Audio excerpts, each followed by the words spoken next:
Nung nakaraang mga videos po natin, may nakita akong comment. Nagtanong si sir kung paano daw i-connect yung isang mixer papunta sa DVD player. So until now, may gumagamit pa rin ng mga ganyang klaseng mga equipment. Hamakin po niyo, DVD player ngayon is uso na kasi cellphone na lamang. Pero pagbigyan natin yung katanungan ni sir dito. So ngayon bali yung ating mixer na gagamitin is yung Mecman GF8 Pro at saka yung DVD player naman na gagamitin ko dito. Ito po, yung HDT Karaoke DVD player.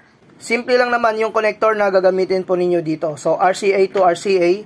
So, sa mixer po ninyo, makikita po ninyo na meron po yung input. So, yung input nito, nakalagay po dito yung tape. Wala lang ako ditong sound check. Tapos, yung main out na ito, papunta na ito sa inyong amplifier, sa inyong video okay na amplifier. First connection po tayo dito from DVD tayo, dito sa output ng DVD. So kung makikita po ninyo ito sir sa nag-request, paki-comment lamang para at least malaman po natin na satisfied po kayo sa ating tutorial po dito. So makikita po ninyo sa likod ng DVD, meron po ditong output. Ito po yung left and right, yung color red and white na ito. So isasaksak lang natin dito yung ating RCA na color red and white din. Ayan.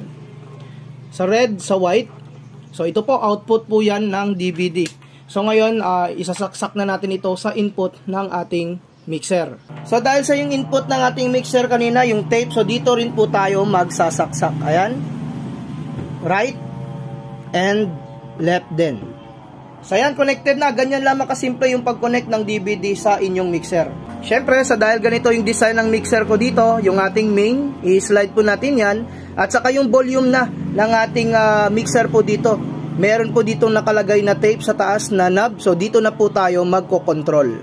So ganyan lamang kasimple yung pag-connect ng mixer to DVD players. Hanggang dito na lang muna yung video natin. So simple lamang yung ating tutorial na ito. Pero napaka laking tulong na po nito sa mga baguhan.